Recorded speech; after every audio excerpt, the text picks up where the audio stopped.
Hello, fellow gardeners. How are you all doing? I'm doing great. Welcome to another episode with your Kalyan on A to Z Home and Garden. Hope you're all liking my videos. If you are, please do subscribe, like, and share it with your friends. And don't forget to hit that bell icon so you get notifications when I post new videos. So, today's topic, what I'm trying to do is you might be wondering what I'm doing with this tape here.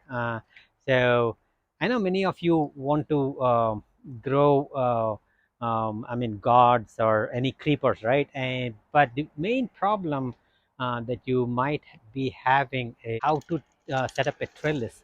And today I'm going to address that issue. I'm going to show you a vertical trellis that I built about 8 years ago, and still, I mean, even till today, it's rock solid. I haven't had to do any maintenance on it whatsoever, and it is.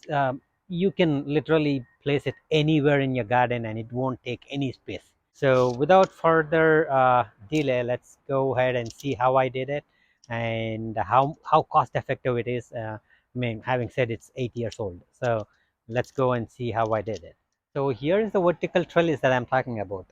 So what I constructed this with is very simple: rebars and concrete reinforcement mesh. Okay, these rebars are about, I think, half an inch rebars, and these you can get half-inch rebar, 20 foot, about $12 is the going price now in Home Depot. Uh, for And you can cut them into three equal pieces, the 6.5 close to. So uh, and this mesh is a 50-foot roll that I bought, and this is about $70. And I have not used the whole thing here. When I say $70, you might think that's expensive, but that 70, that 50 foot goes a long way. I mean, I've used only 15 foot here, so I still have 35 foot, and I used it elsewhere. So that is very economical than cattle panels. And the good thing about this is it's very, you see, it's very flexible. Okay, the plant, if the plant is pulling it either ways, I mean, it still stands. I mean, it doesn't go anywhere. uh, as I told you, it's been 8 years and it's still rock solid. Okay, and all I did is, this is a 5 foot, this is a 5 foot mesh here. Yeah, it's exactly 5 foot.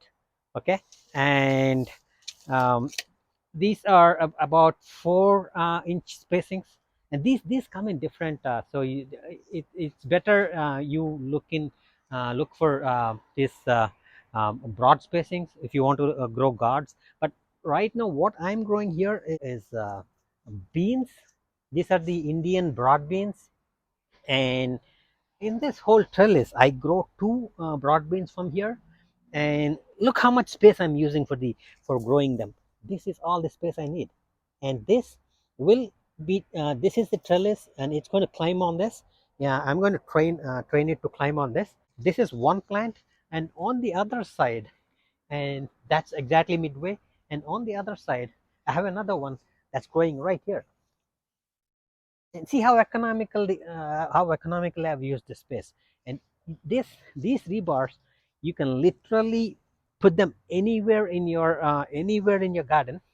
Okay, and you can grow them in buckets too. They do very well in buckets. Make sure you use white buckets, because they cannot tolerate too much heat. Because all the dark buckets, they all the black ones, they tend to absorb more heat. These Indian broad beans do not, I mean, they do well in cold climate. Cold meaning, you see them mostly fruiting close to October, November in Texas here, because the temperatures get so hot in summer, mid of summer, and they don't tend to set fruit.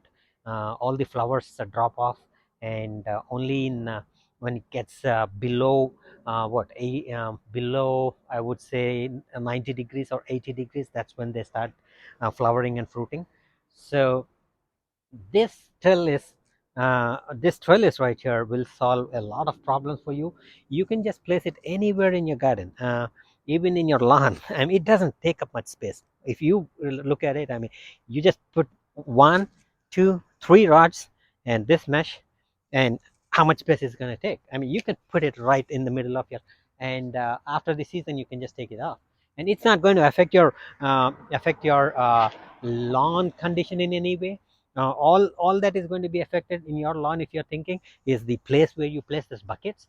Other than that, I'm pretty sure um, eh, that that's how easy this is to. And you see how much I'm putting quite a bit of force, and it budges it but once I leave it, it's going right back. So I've used this for over 8 years now.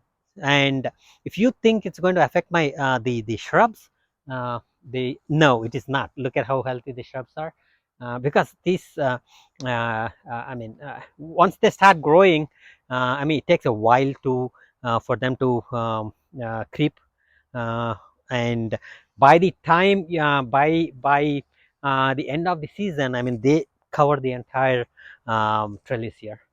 So that's how economical this trellis is, and this could solve a lot of your problem. Um, and another advantage of this is, let's say I have any pest, right? The spider mites and aphids love this plant. So if it gets any infestation, the beauty about this is I can get I mean, I can spray neem oil in the front, and also I can go in the back here and spray everywhere. I mean, I can get to the back and everything, and it's very flexible and very friendly, and it doesn't need much space and investment as well.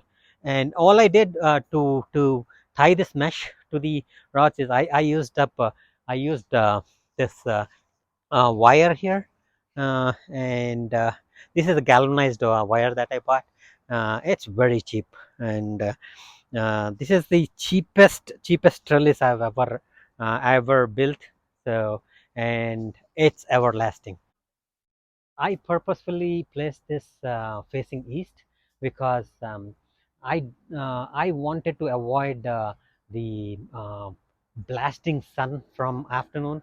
The most um, uh, the most heat of the sun, especially in Texas, is not in Texas, anywhere. It's from 1 in the afternoon to 5 in the evening. You do not want any plant that is not sun loving to face that side. So I chose this spot because it's east facing, and I get only up to 12:30, 1 o'clock sun here, and my house is going to shade this area after that. So that is the reason. The placing of your trellis is also very important, depending on which plant you're growing. So keep that in mind. Not all plants do well in heat. In Texas, especially the evening or the afternoon to the evening sun is brutal, and most of the plants don't do well if you're facing that side. So keep that in mind. Please, I mean, place your trellis accordingly, and grow your plants accordingly as well. So that's all for this video. If you're liking my videos, please do subscribe, like, and share with your friends, and um, don't forget to hit that bell icon so you get notifications in a timely manner. And I will catch you in another video, and thank you all for your support.